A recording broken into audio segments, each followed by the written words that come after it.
बिस्मिल्लाहिर्रहमानिर्रहीम। अस्सलाम वालेकुम नाज़रीन कराम। जैसा कि आपको इल्म है, कौमी असम्बली 16वीं कौमी असम्बली अपने क़याम के रोज़ से ही बदअमनी का शिकार है। आए रोज़ वहाँ हंगामा राई होती है और आए रोज़ वहाँ पर एक दूसरे पर इल्ज़ाम तराशी होती है। कोई दिन ऐसा नहीं जाता कि जब एक दूसरे के ख़िलाफ़ नारेबाजी ना हो, हंगामा राई ना हो। तो नाज़रीन कराम, अब जब कौमी असम्बली का आज इजलास शुरू हुआ तो उसमें ख्वाजा आसिफ और उमर अयूब के दरमियान जो तकरीरों का मुकाबला हुआ है उस पर हमको आपके साथ गुफ्तगू करेंगे। कबल इसका हम आगे बढ़े, आपसे इस्तदा है कि अगर आपने मेरा यूट्यूब चैनल नवाज़ रज़ा के साथ अब तक सब्सक्राइब नहीं किया तो बराए करम फौरी तौर पर सब्सक्राइब करें, लाइक करें और आइकॉन का वो बटन दबाना ना भूलिए कि जब हम वीडियो लोड करें तो सबसे पहले आपको इत्तला मिले। तो नाज़रीन कराम, बड़ी धुआंधार घंटा डेढ़ पता नहीं कितना टाइम दिया है उमर अयूब साहब ने। उमर अयूब साहब अल्लाह ताला के फजल करम से इस वक्त अपोजिशन लीडर हैं। इनके वालिद मोहतरम भी स्पीकर भी रहे और बड़े मुनासिब पर भी फायद रहे। तो वो भी मुस्लिम लीग नून के प्लेटफार्म से अपना कैरियर उन्होंने बढ़ाया आगे। नवाज शरीफ के बहुत करीब थे, लेकिन इक़्तिदार की हवस उनको भी थी। वो भी मुल्क का सदर बनना चाहते थे। कभी वो कुछ करते थे, कभी कुछ। उनके लिए ग़ुलाम इसहाक़ के लिए ज़रिए वो आगे आना चाहते थे। लेकिन बहरहाल एक वक्त ऐसा आया, 98-99 तक तो उनके साथ थे, फिर उसके बाद वो अपने आप को उन्होंने बदल लिया। फिर मुस्लिम लीग काफ में चले गए। मुस्लिम काफ के बाद फिर ये PTI में चले गए। इनकी पोजीशन ऐसी रही कि अयूब खान की जो खानवादा है वो किसी एक जगह टिक कर उन्होंने सियासत नहीं की। लिहाजा मैंने इनको शौकत अजीज़ के ज़माने में देखा कि जिस तरह खुशामद करते हुए उनकी, तो मुझे एहसास हुआ कि ये अयूब खान की औलाद जो है ये इक़्तिदार के लिए अपने आप को कितना गिरा देती है। फिर आप उमर अयूब की देखें किस्मत। मुस्लिम लीग नून के छोड़ कर जब वो चले गए तो मुस्लिम लीग ने उनको निकाल दिया। फिर वो चले गए PTI में। उन पर इल्ज़ाम है ना कि 3 जमातों में तो गए हैं वो भी। अब PTI के पास उनके अलावा कोई और ऐसा लीडर नज़र नहीं आ रहा था जो जिसको ये कहें कि उसको अपोजिशन लीडर बना दें।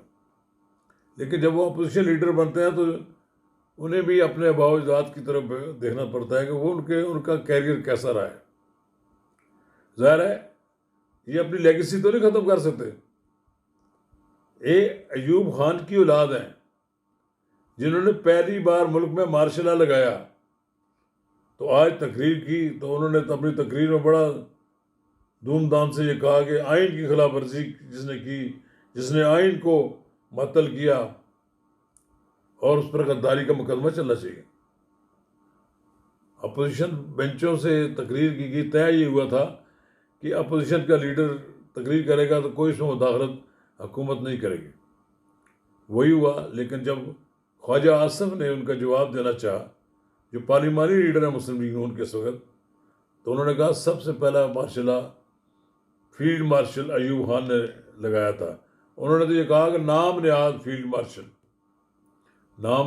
मार्शल अयूब खान का, जब उन्होंने नाम तो नहीं लिया लेकिन उन्होंने कहा नाम नहाद फील्ड मार्शल ने पहला मार्शल लॉ लगाया। और सबसे पहले फिर उनकी लाश निकाल कर उसको कब्र से निकाल कर फांसी दीजिए। ये हुआ है दुनिया में।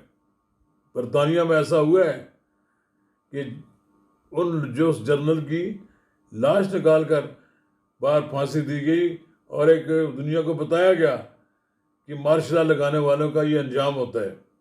तो उस पर बड़ा हंगामा हुआ। उनको तकरीर में इंटरप्शन करते रहे, वो बात करते थे, उनकी बात नहीं सुनते थे। बार बार ये कह रहे थे ख्वाजा आसिफ कि मेरी तकरीर में ये इंटरप्शन कर रहे हैं, इन्हें चुप कराया जाए। लेकिन वो बाज नहीं आए और अपोजिशन के लोगों ने धमकाने की कोशिश की स्पीकर को भी। तो स्पीकर ने भी कहा कि मैं किसी के दबाव में नहीं आऊँगा और मैं ये बात वाज़ेह कर देना चाहता हूँ कि अगर कौमी असम्बली में अपोजिशन हुकूमती बेंचों की तकरीर नहीं सुनेगी तो फिर मैं उनको भी नहीं रोक सकूँगा। और यही हुआ। उन्होंने उनको दो टोक अल्फाज में कह दिया है कि अपोजिशन अपना वक्त ज़ाया कर रही है। अपोजिशन अगर हुकूमत की बात नहीं सुनती तो फिर उनको कौन बात करने देगा। लेकिन बहरहाल अपोजिशन इसी में खुश है। खान साहब को खुश करना मकसूद है। ये तो नहीं मकसूद कि यहाँ मेरी तकरीर हुई नहीं हुई, मैंने तो तकरीर कर ली।